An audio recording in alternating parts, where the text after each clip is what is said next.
एक बार फिर इस अवसर पर मैं आपका हृदय से बहुत बहुत आभार व्यक्त करता हूं। तो प्रधानमंत्री नरेंद्र मोदी ने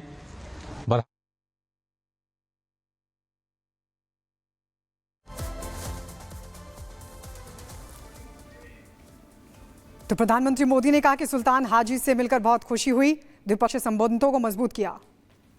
दिन प्रगाढ़ होते रहे हैं। 2018 में हमारे गणतंत्र दिवस पर मुख्य अतिथि के रूप में आपकी भारत यात्रा की स्मृतियां आज भी भारत के लोग बहुत गौरव के साथ याद करते हैं।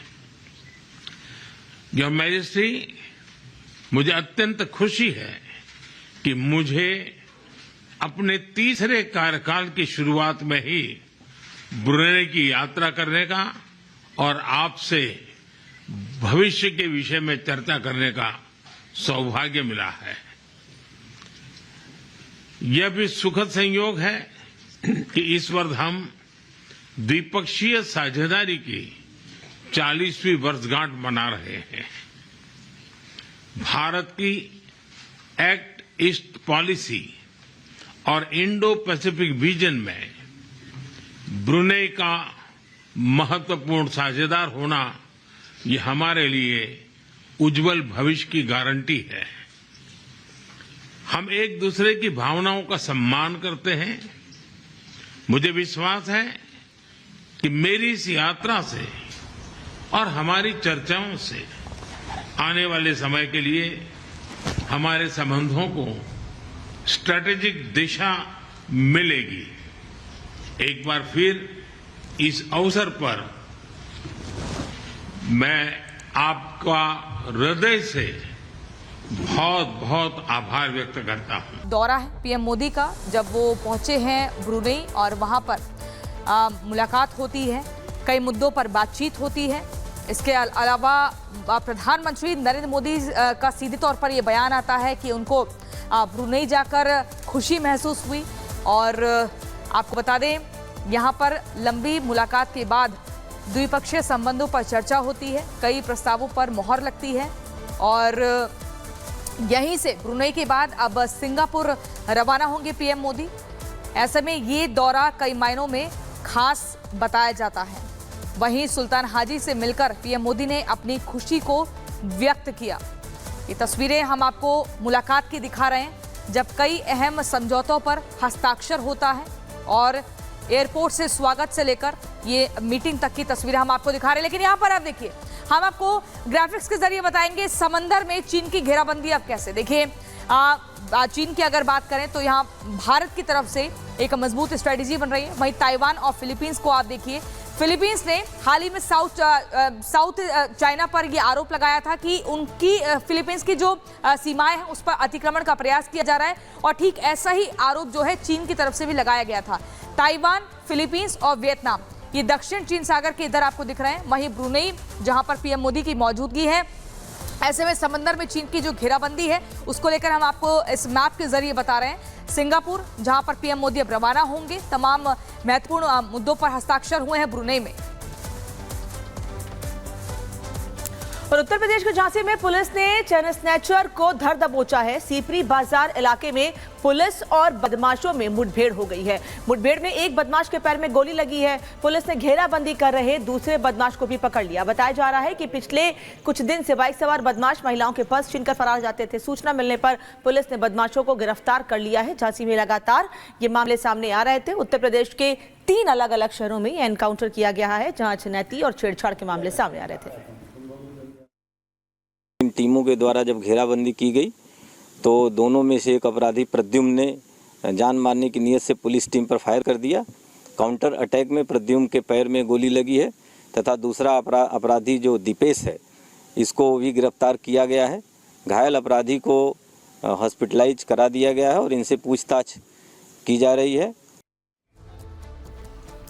और अब बात करेंगे उत्तर प्रदेश के जौनपुर की, जहां पर चेकिंग चल रही थी और इसी दौरान बदमाशों को गिरफ्तार किया गया। आपको बता दें इन पर कई मामले दर्ज हैं और चेकिंग के दौरान पुलिस को एक बड़ी कामयाबी हाथ लगी, जहां पर बदमाशों को गिरफ्तार कर लिया गया। ये बड़ी खबर आपको बता दें और ये तस्वीरें भी जौनपुर में गाड़ियों की चेकिंग के दौरान का ये मामला है, जब बदमाश गिरफ्तार हुआ है। हत्या की कोशिश, रंगदारी मांगने के केस में पुलिस ने मुख्य आरोपी विशाल मिश्रा को गिरफ्तार कर लिया। मुठभेड़ के दौरान बदमाश के पैर में गोली भी लगी, वो तस्वीर भी आपको दिखा रहे हैं। जब मुठभेड़ हुई थी, बदमाश के पास से तमंचा बरामद हुआ है और बदमाश के पास से कारतूस भी जब्त की गई है। थाना सिकरारा अंतर्गत फायरिंग तथा रंगदारी करने वाले अभियुक्तों की लोकेशन मिली है। तत्काल थाना मड़ियाहू तथा थाना सिकरारा की टीमों को सघन तलाशी एवं कामिंग हेतु लगाया जाता है। ग्राम मोकलपुर बाबागंज के पास एक बाइक पर 2 संदिग्ध व्यक्तियों के आने की सूचना प्राप्त होती है। पुलिस द्वारा उन्हें रोकने का प्रयास किया जाता है, जिस पर वो पुलिस पार्टी पर फायरिंग करते हुए भागने का प्रयास करते हैं। आत्मरक्षार्थ पुलिस द्वारा जवाबी फायरिंग की जाती है, जिसमें एक अभियुक्त विशाल मिश्रा पुत्र काशीनाथ मिश्रा निवासी ग्राम डिंगरपुर थाना जलालपुर जौनपुर का रहने वाला है, जो कि मुठभेड़ में गिरफ्तार किया गया तथा इसके साथ जो एक संदिग्ध व्यक्ति था वो अंधेरे का फायदा उठाते हुए भागने में सफल रहा है। टीमों को शेष की गिरफ्तारी हेतु लगा दिया गया है। और चलिए इसी बीच अगली खबर आपको बुलंदशहर से बताते हैं, जहां पर 2 अलग अलग जगहों से 3 गौ तस्करों की गिरफ्तारी हुई है। लेकिन इस गिरफ्तारी से पहले आपको बता दें, पुलिस और गौ तस्करों के बीच मुठभेड़ की तस्वीर भी सामने आई है। मुठभेड़ के बाद आपको बता दें, गौ तस्कर के पैर पर गोली लगती है इस एनकाउंटर में और उसके बाद इनको गिरफ्तार कर लिया जाता है। ये उत्तर प्रदेश के 3 शहरों में जिस कदर एनकाउंटर हुआ और एनकाउंटर के बाद आप देखिए तीनों ही गौ तस्कर जो हैं गिरफ्तार हो चुके हैं। उससे पहले 2 अलग अलग जगहों पर पुलिस की टीम पहुंचती है। पीछे बत्ती आ रही है। एक रणनीति के तहत पूरी इनको गिरफ्तार करने का प्रयास किया जाता है, लेकिन ये गौ तस्कर भागने की फिराक में रहते हैं। दोनों तरफ से फायरिंग होती है और इस फायरिंग में जैसे ही इन बदमाशों की पैर में गोली लगती है, पुलिस इन्हें गिरफ्तार कर लेती है। उत्तर प्रदेश में 10 विधानसभा सीटों पर उपचुनाव होने हैं। सभी तैयारियां हैं, पार्टियों के अपने अपने दावे हैं, इसीलिए सियासी दंगल में इससे पहले हर कोई एक दूसरे पर जमकर सियासी तीर छोड़ रहा है। सीएम योगी चुनावी मंचों से प्रदेश की जनता को सपा शासनकाल की याद दिला रहे हैं, तो अखिलेश दलील दे रहे हैं कि महिला उत्पीड़न में यूपी सबसे आगे है।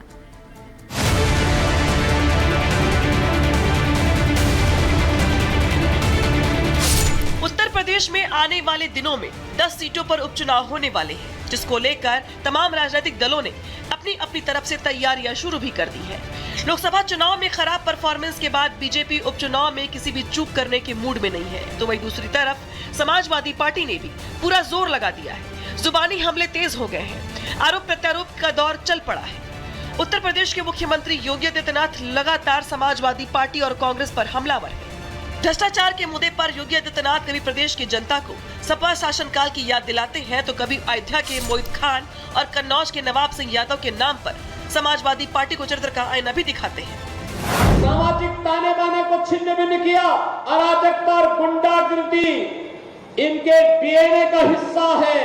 इनका कारनामा वही है जो अयोध्या में एक निषाद बेटी के साथ समाजवादी पार्टी के नेता के द्वारा किया गया था।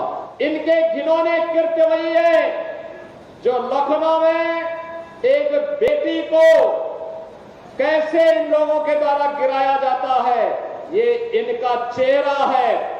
और इनके वास्तविक कारनामे देखने हो तो कन्नौज में घटित घटना व नवाब ब्रांड ये समाजवादी पार्टी का वास्तविक चेहरा है। तो वही दूसरी तरफ सपा मुखिया अखिलेश यादव है, जो लोकसभा चुनाव के नतीजों के बाद से इतने गदगद हैं कि उन्हें सही और गलत का फर्क नजर आना भी बंद हो गया है। हालात ये है कि अखिलेश यादव सहूलियत के साथ साथ अलग अलग मुद्दों पर बात करते हैं। अखिलेश यादव जाति जनगणना का मुद्दा संसद से लेकर सड़क तक उठाते रहे हैं।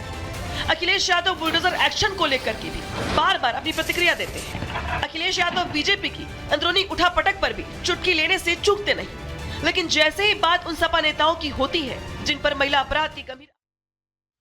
एक बार फिर इस अवसर पर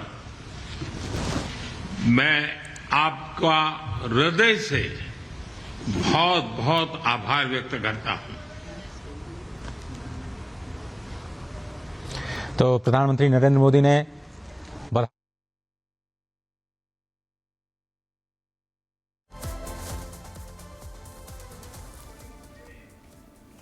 तो प्रधानमंत्री मोदी ने कहा कि सुल्तान हाजी से मिलकर बहुत खुशी हुई, द्विपक्षीय संबंधों को मजबूत किया।